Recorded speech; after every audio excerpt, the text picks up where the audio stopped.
Наша установа займаецца тэмай права на здароўе вязняў з самага пачатку свайго існавання. А ўвогуле, канешне, эта тэма ў цэнтры нашай увагі даўно ўжо. Уся гэтая наша праца паказала, што жанчыны, зняволеныя жанчыны, яны асабліва ўразлівыя таксама з пункту гледжання права на здароўе. Жаночае здароўе не толькі маецца на ўвазе жаночае здароўе. Гэта відавочна, калі так вось паразважаць. Як кажуць, турмы яны створаны мужчынамі для мужчын. І ўвогуле жанчына ў турме гэта такі, я б сказаў, нонсенс.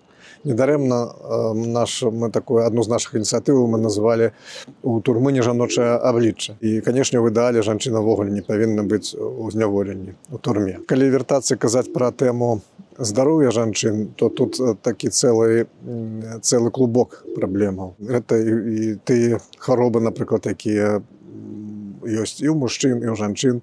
А гэта таксама і спецыфічнае тое, што толькі для жанчын адносіцца, тэмы жаночага здароўя, гэта тэмы дзіцячых хвароб, дзяцей у зняволенне патрапляюць, цяжарныя жанчыны, здараюцца выпадкі, калі жанчыны нараджаюць, знаходзячыся ў зняволенні. Вельмі шмат такіх пытанняў, якія патрабуюць і свайго вырашэння, але таксама і асвятлення. Пра гэта трэба казаць. Асабліва апошні час дае нам, на жаль, шмат падставаў яшчэ больш уважліва ставіцца да гэтай праблемы, да гэтай тэмы. Усім вядомыя выпадкі, калі жанчыны, зняволеныя жанчыны патрабуюць экстрэннай медыцынскай дапамогі. Калі жанчыны не маюць магчымасці кантакту са знешнім светам, не могуць расказаць, распавесці пра свае праблемы сваякам, блізкім і такім чынам пазбаўляюцца магчымасці атрымаць дапамогу ад іх. Дапамогу, якую, кансультатыўную, лекамі. Зразумела, што немагчыма ў пенітэнцыярнай сістэме ў турме атрымаць увесь асартымент лекаў. Немагчыма атрымаць у зняволенні ў турме ў штатах лекараў усіх спецыяльнасцяў.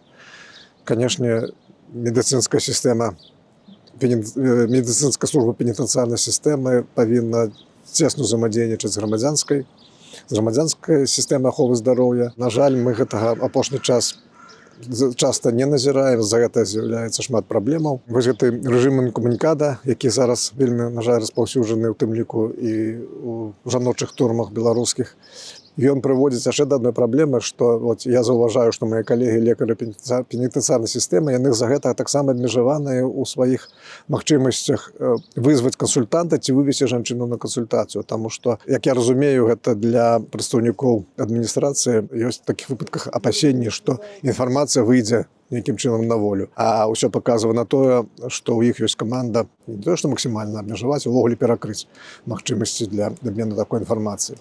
Гэта толькі некалькі такіх пытанняў. Пра гэта можна і трэба гаварыць шмат, і мы будзем пра гэта гаварыць.